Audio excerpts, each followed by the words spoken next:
Hi everybody and welcome to this BK Rewind 2021 video. This is a fun look back at the last 12 months in the world of Golf Clash. Now it may well be that you're thinking, well, it's all tournaments and it's a bit of tour play and weekly league, but there's been quite a lot that's been happening in the game, so I thought as we're approaching the end of the year it will be good to take a look back at exactly what we've had and what's changed. Before we get started, please do hit thumbs up on the video. Make sure you are subscribed as well. Let me know in the comment section down below what your standout moments were. Did you get your first ever banner? Did you like some of the new features in the game? Or indeed, did you like some of the new courses? I want to hear your thoughts, so do leave me a comment and let me know. Here we go. Now, cast your mind back to late 2020 and we saw the introduction of the tier system. A lot of people were unhappy about this. There were some coordinated protests in various parts of the game as well. But in February 2021, there were some changes announced by Playdemic with the tier system, and that saw an increased number of players in certain brackets qualifying. So what was always a 50% cut line was increased depending what bracket and skill level you were playing in. One of my favourite points of 2021 was the introduction of the Kingslayer and the Luminary balls. Great prizes that could be won in the tougher tier system of the tournaments, and I think this was a really welcome addition because then those players that are fighting hard in those tough brackets could actually win some much better prizes rather than the usual Kingmakers and Berserkers that were on offer. Excellent stats on both of these. I've got plenty on my main account and some on my second as well, and I'm sure a lot of you guys have, especially those in those tougher brackets. Kingslayer, brilliant stats, and the Luminary, power 5, side spin 2, win 3. Really good addition to the game in my opinion. Now, who remembers the Golf Clash Showdown series on the channel in 2021? Launched in March, and my first guest was RJ from It's RJ TV. We then had a whole host of guests, great streamers and content creators. We had Tommy, we had Relic Gaming, we had Ian, loads and loads of people there, all up on the channel, and I'm now very pleased to announce we are working on Series 2.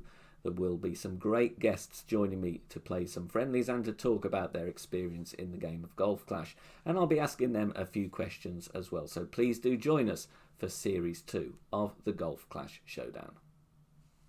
Now, who remembers this one back in March? The NASCAR collaboration. Now, we do like to bring you news and updates as soon as we find out here on the channel. And I remember doing the videos for this one because it did start on a Friday, and the combination with that and the logo led a few people to think I was talking absolute rubbish. Well, no, I wasn't. It was a full 9 of the Vineyard Acres, the NASCAR 9-hole cup, and had a great NASCAR ball released with it. Power 2, side spin 3, wind resistance 5. Now, this was a very big change beginning of April. Tournament wind update. I really felt the difference with this one. Being a content creator, I'm sure a lot of guide makers and content creators did as well as people that just play the game for fun. And that was the announcement that we could now see the wind angle that we were going to get prior to entering the hole. So it didn't really matter if you didn't have any burner accounts. Obviously, if you do have tokens, you could practice that wind arrow, get yourself dialed in. But certainly for me, this made a huge difference and also improved the content here on the channel. No need to guess what time of the year we're talking about here, but it was the 100th tournament in Golf Clash, the Easter Classic tournaments. If you want a nostalgic look back at those first 100 tournaments, please check out the video which is on the channel. So the start of April now, we had the announcement of the daylight version of what we used to know as the Phantom Mansion, of course renamed the Chateau Lavande. Great course. I enjoyed playing this in darkness, and I also enjoyed playing the daylight version as well. Of course, then featured into tour play as well, but an excellent course, and it was a nice little boost to the game in April. April 2021 saw the first of 2 pro golfer collaborations. We had a teaser of a classified 9-hole cup, which was later revealed to be Bubba's 9-hole cup, taking place on a full 9 of the Southern Pines. Prior to the tournament, we had the return of Bubba's one-shot challenge.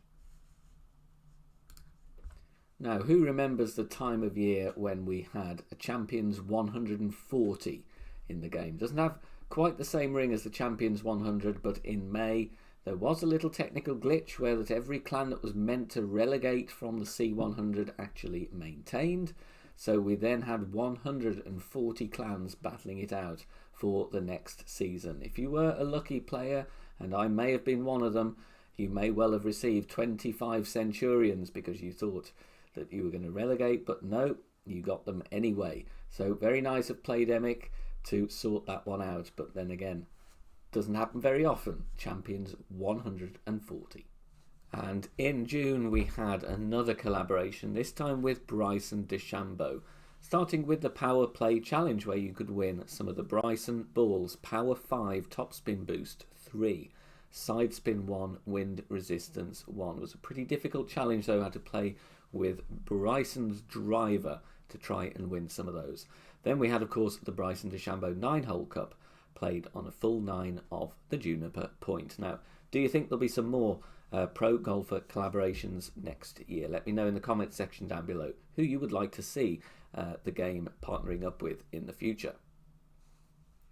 Taking a break from actual gameplay now, June 23rd we had the article here, and I remember a lot of Messenger Golf Clash chats lighting up here with articles about Electronic Arts EA Sports acquiring Playdemic. And we're going to see, I would think, several developments in the game. We're seeing a lot more tournaments now. Could it be we see some tie-in or some link with EA and the old PGA Tour games and real-life golf courses coming into Golf Clash? Going to be very, very interesting to keep an eye out what will change in 2022. Now we're going to play a game of Spot the Difference. Who can spot the difference between the images on the screen? Well, some people that bought the Freedom Ball certainly did. Originally advertised as Power 5 Top Spin Boost 3, Side Spin 3. Turned out actually that was a mistake from the game makers, and it was indeed Power 5 Side Spin 3, Wind Resistance 3. I do believe they rectified the error in a very timely fashion, but that was obviously for the Independence Day weekend in July. And now we're going to have a good news story, because we all love a bit of good news in our lives. And we're going to say congrats to Nathan and Stephanie over in South Carolina. Nathan started playing Golf Clash in August 2019 and one day received a Facebook friend request from Stephanie. They started to chat about all things Golf Clash related, and a few months later he decided to meet her in person in her home state. March 2020 they made the decision to live together. Stephanie moved in with Nathan in South Carolina and they got engaged in July. I do know that Nathan is a viewer of the channel, so congrats from me and the team here that work on the channel. Congrats to you both, and I'm sure everyone else watching will join me, and I hope you're both still very happy and are keeping very, very well.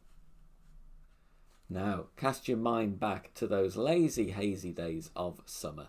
In August we had a Texan teaser, and it turned out to be the WISEACRE Ranch course. This was a much awaited new course. We had waited for 10 months for something new, and they certainly pulled the stops out here. Again, a very difficult course, as all of the new courses seem to have been this year. This certainly did have its challenges as well, and look at the design. Excellent course, and that was really good fun to play as part of the Summer Major. Coming up on the channel very soon, please do watch the year-end awards. We will be looking at the results of several polls, both on streams and from Facebook groups as well, and some of my personal choices as well as some of the best things that we've had in the game over the course of the year. So please do go and check that one out. Now we are going to talk about tournament modifiers, and the first one that we had in the game was the Fixed Club event for the Ryder Cup tie-in. This was a new course, as you can see on screen here, and it was taking inspiration from the real-life Whistling Straits course. We also had 2 Ryder Cup balls available, one for Team Europe, one for Team USA. This course was then later used in the full major when it was given the name of Waterfield Sands. Continuing on with that Ryder Cup theme, we did have this special golden shot style challenge, and it was hole 17 from the Whistling Straits, the first time we've ever seen a direct reference to a real course. And I do wonder if at some point in the near future we are going to get either more holes from the Whistling Straits, maybe even a full 9 or a full 18 as it would be. That would be really, really good. It was a very difficult challenge, but then if you did do well on that one, you could win yourself some Ryder Cup balls. Now, I don't really do much tour play now, but in my grinding days I did sit in Tour 10 an awfully long time, and I knew the courses very well. However, 2021 saw 2 instances of the courses being reshuffled amongst the tours, and I'm a big fan of that. I think it keeps the game fresh and people do learn new courses as well. Also prompted me to do a new series of videos on the channel looking at course guides in general, which we do have. So for those that are learning a new course, do check them out, or even if you're stepping up a tour. We've had one in April, we had one in September. I would be not surprised in the slightest if there is another one coming up soon. Now, not too long ago now, only really a few weeks ago, in November 2021, we saw the much awaited introduction of Tour 13. It had been rumoured for a long time.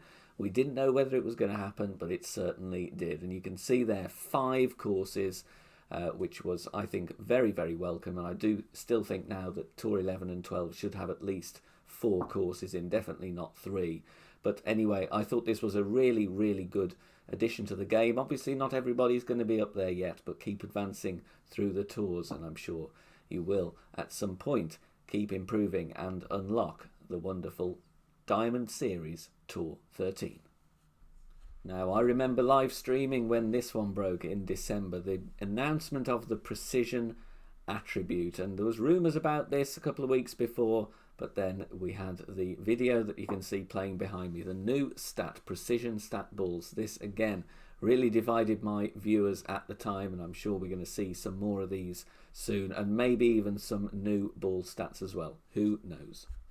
Very recently now, we were very lucky to play on the new Centenary Harbour course, set of course in Australia. Just look at the design and the graphics on this one.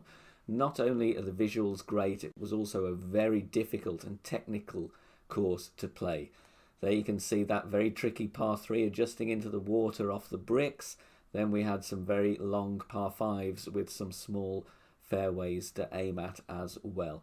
Really difficult course, and one to get our teeth stuck into over the Christmas week. And I do look forward to this going into tour play. I would hope, as it is a challenging course, it is going to go up into the higher tours. I guess we will see what happens. We've now come to the end of my look back at 2021. Before I sign off though, I do want to give some thanks. Firstly to all of my subscribers and viewers here on the channel, all of my channel members as well, and also anyone who has donated to support the channel. All of the proceeds do go into creating content and developing the channel for you guys. Also to Nick, Tom and Jeff for their help and ongoing support in running the BK Golf Clash clans in the game. Dan Franey for providing the graphics. Gary for the excellent tournament PNG logos. All of my moderators on the channel and also the Facebook group. All of my guests on the Showdown and all of those guests who are yet to appear. And finally, even though they do get a lot of criticism and sometimes it is deserved, Playdemic and all of the people at work to create and maintain the game that we all know and love to play. Thank you for watching. Looking forward to seeing you all soon. Bye for now.